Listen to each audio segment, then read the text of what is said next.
Oi, gente. Os procuradores da Lava Jato estavam protegendo o Moro e atuando no Conselho Nacional de Justiça e junto ao STF para evitar que Moro fosse investigado.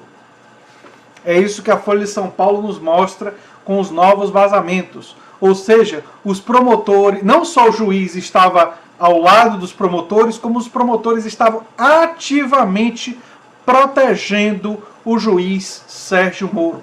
Vamos analisar isso no vídeo de hoje. Se você chegou agora, o canal é a Nova Máquina do Tempo, eu sou André Teixeira Jacobina, aqui a gente fala de política, de ciência e de filosofia, tem uma sessão de diálogos com especialistas, filosofia popular às sextas-feiras, falando de filmes, jogos, quadrinhos e muito mais.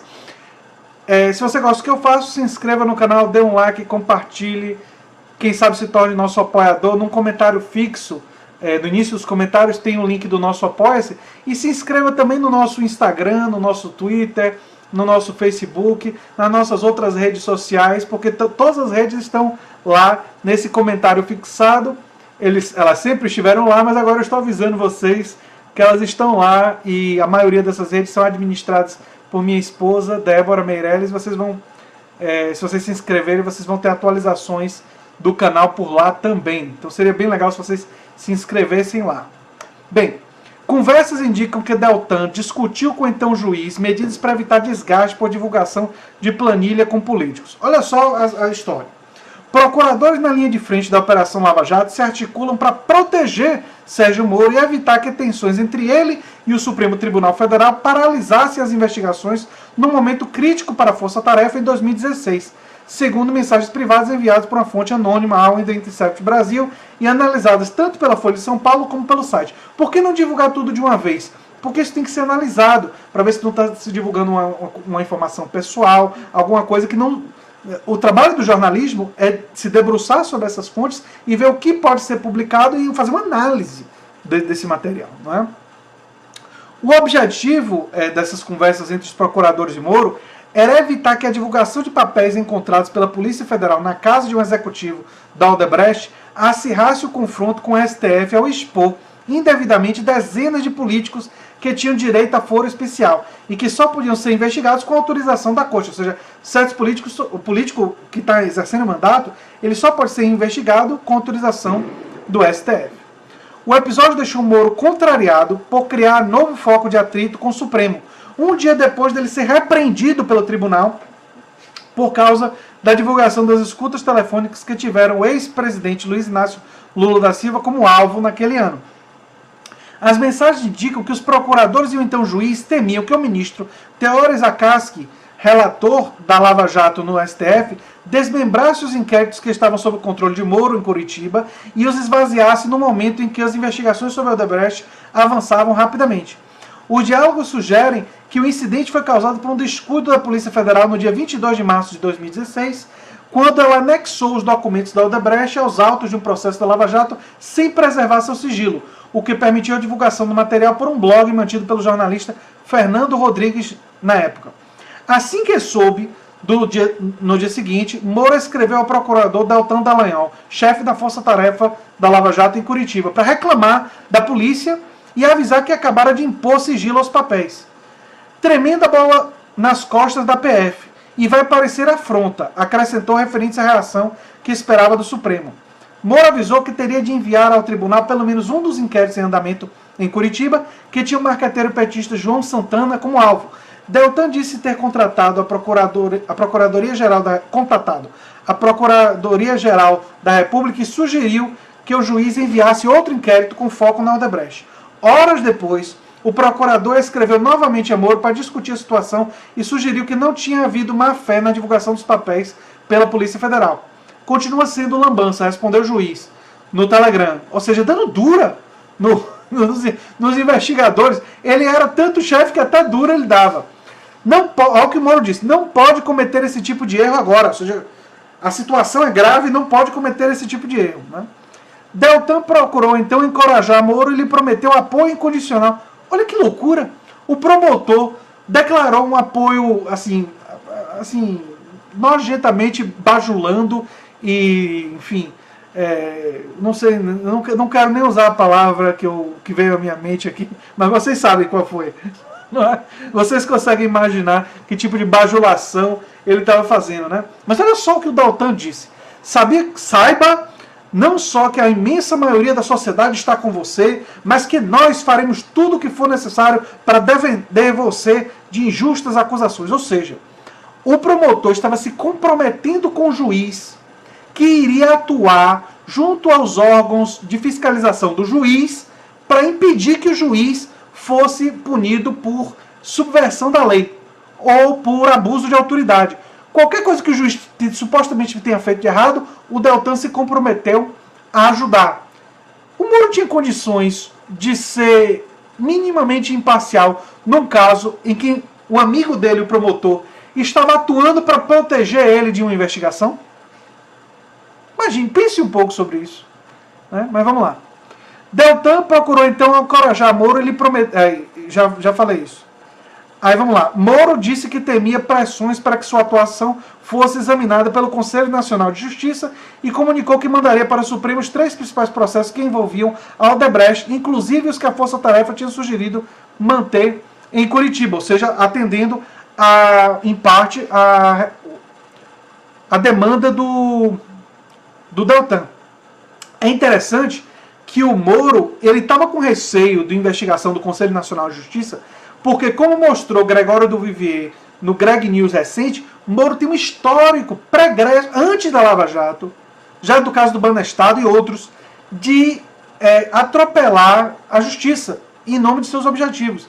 Então, se alguém traça um perfil, o ato da quebra do sigilo da conversa de Lula e tal, não foi uma exceção na atuação do Moro. É o normal, é o que ele faz sempre, né?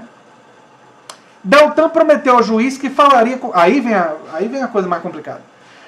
Ele promete ao juiz que falaria com representantes do Ministério Público Federal no CNJ, o Conselho Nacional de Justiça, e sugeriu que tentaria apressar uma das denúncias que a Força Tarefa estava preparando, à medida que permitiria que o caso fosse encaminhado ao STF, já com os acusados e crimes definidos na denúncia. Ou seja, ele estava articulando para proteger Moro no Conselho Nacional de Justiça e blindar Moro em relação ao STF, que o Teori, a gente sabe, já estava muito desconfiado da forma como Moro estava atuando.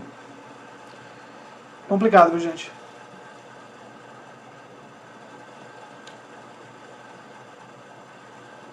Beber um pouquinho de água aqui porque é complicado.